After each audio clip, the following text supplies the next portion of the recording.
Hello and welcome back. I am Dan Pfeiffer, and we are currently working with an inverted slider crank.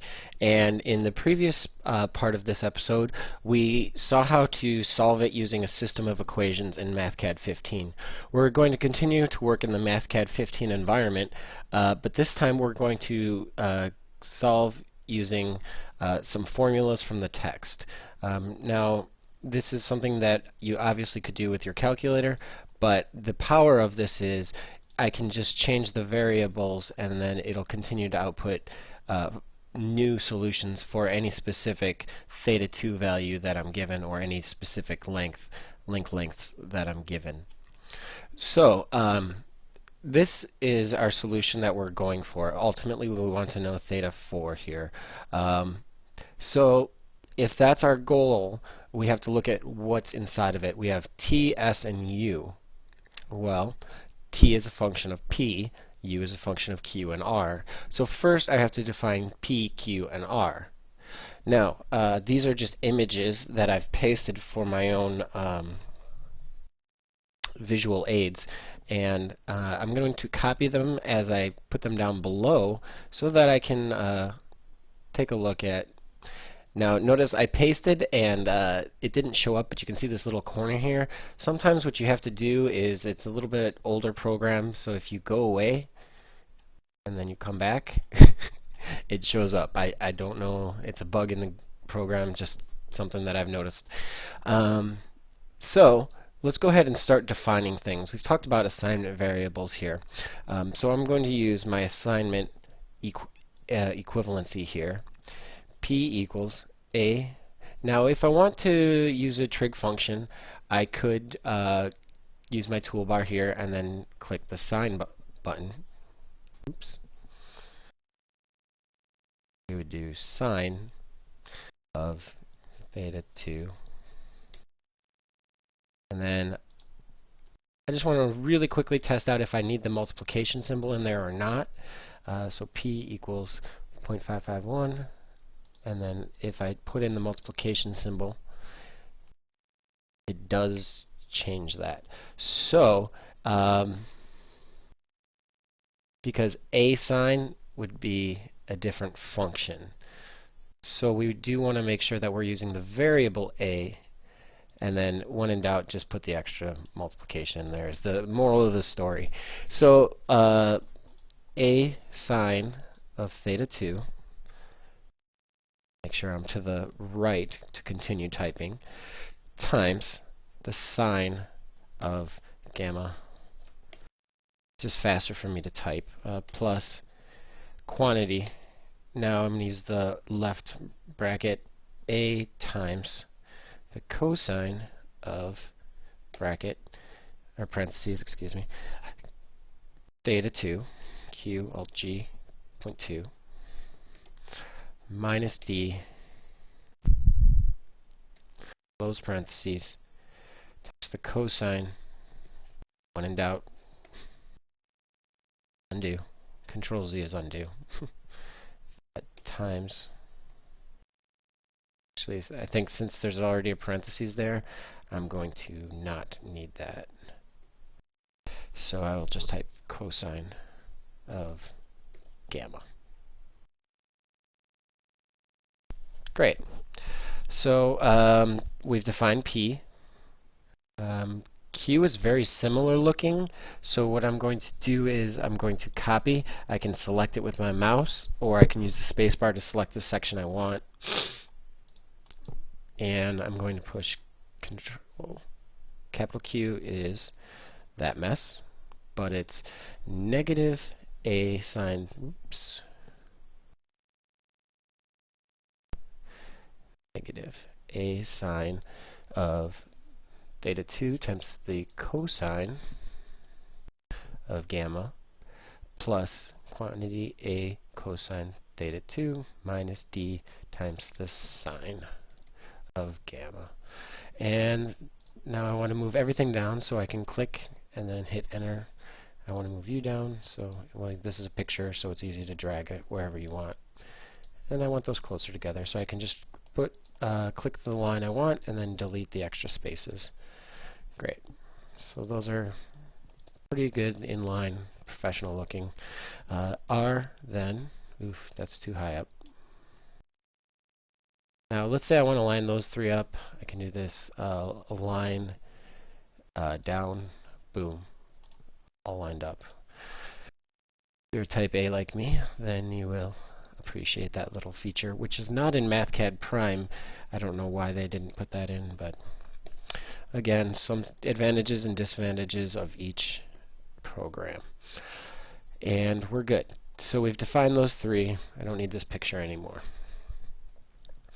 Now I'm going to define these. S. Now the way this works is I can't put these in any order that I want. I need to define, if I'm going to use P, Q, and R, I need those to be in the top of these equations. So S is R minus Q. And just for expediency, I'm going to copy this and paste it down there so I don't have to keep scrolling up and down. There it goes. S T to P and U.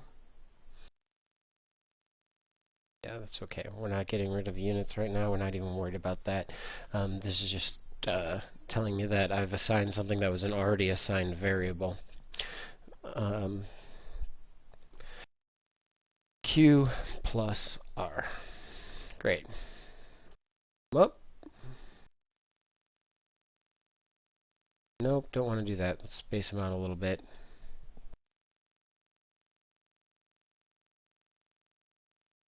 Now line it up with the ones above. Line down. Great. And now if I want the whole set to move over, it's already selected. Life's good. Okay, don't need this picture anymore. And then finally we get the mother of all equations, this mess here.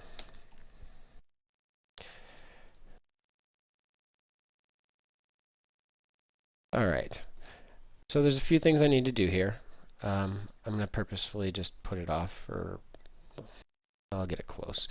Alright, Q, Alt G, dot 4, dot 1.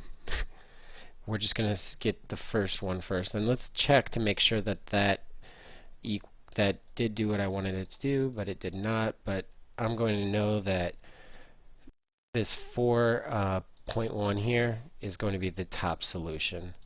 And so that said, see how I'm moving it around. If I want it to edit it, the easiest way to do it is to click off the screen and then click into the region that you want to edit. So then we can insert this function here. 2 times the arctangent. Now, let's take a look at the possible functions that we could do in here. And specifically, let's look at the trigonometric functions. Now, there are the a cosine, a cotangent, a whatever, a tangent, and a tangent 2. This will return an angle in radians. Okay, so now we get to the functions, the arctangent function. When you have your x and y, I think it's best to go ahead and use the Atan2 function, and that's found here in the, if you click the function button, all the functions are in here, and that's this one, and it'll measure from your x-axis.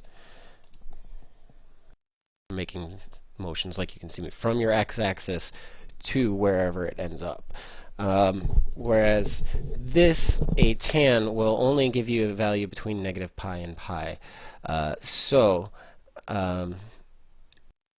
I'm going to have to use this one though, because I don't have x and y. I have a bunch of variables, which is unfortunate. But we'll call that Q, Control G, period 4, period 1, and use the assignment operator there. Let's move it down a little bit. And yes, that field is empty. I am aware of that. And let's kind of give ourselves a little space here. Okay, so negative t Now we're going to use the plus. We're looking at the top solution. Square root is the backslash. It's right below backspace. That's the... Or is that forward slash? I think that's forward slash. Anyway, the one below backspace. And then you'll use T, and then I use Shift 6 for the caret to the second, minus 4 times S times U. Capitalization matters here. Now, if I want that whole thing in the numerator, take a minute and think about what you should do. Now, hopefully you know that I should select all of this with my cursor on the right. If your cursor was on the left and you selected all of that, oops, and push divided by, that doesn't work. So you need it over here. And you keep pushing spacebar until the line goes all the way to what you want in the numerator. And now I push 2S. Capitalization matters. Okay, before I evaluate it, let's select the whole thing. And then, oh, I'm on the wrong side. You want to be over on the right. Divided by that same factor term that I had included before. Alright, and I'm back. So, I had forgotten to put a times 2 here, and I wanted to just show some things that I learned about editing the equation. When I started with this and I wanted to add a 2 times, when I push 2 times, I get this block here that's just empty, right? It says this placeholder is empty. So let's not do that. Let's see what happens if I push multiplied by 2. Then it works. So the reason, as I was talking about the domain being from whatever you want to call it, negative pi over 2 to pi over 2, I think I misspoke earlier also. It's from negative pi over 2 to pi over 2. So how did we end up with something 142 degrees, which is in the second quadrant? Well, that's because we have this multiplied by 2 term here. Now, a quick note about going between windows. If I wanted to have them like multiple windows open, I could cascade them like such, and then I can click on the one I want and say, oh look, theta 4 was 142.667 degrees. And then, oh, notice I'm all the way to the right for no good reason. Alright, 142.667, and that is our top solution. Our bottom solution then was negative 169. Now let's look at the advantages of the two. Let's put them side by side, so let's go ahead and tile them vertically. Sure. Alright, and I want to zoom out just a little bit on each of them. Do about 100%. And I believe it's still legible. Now, here we can find the top and bottom solutions. In order to find the bottom solution, though, in this particular case, I would have to change my guess values to something closer to the negative 169.041 degrees.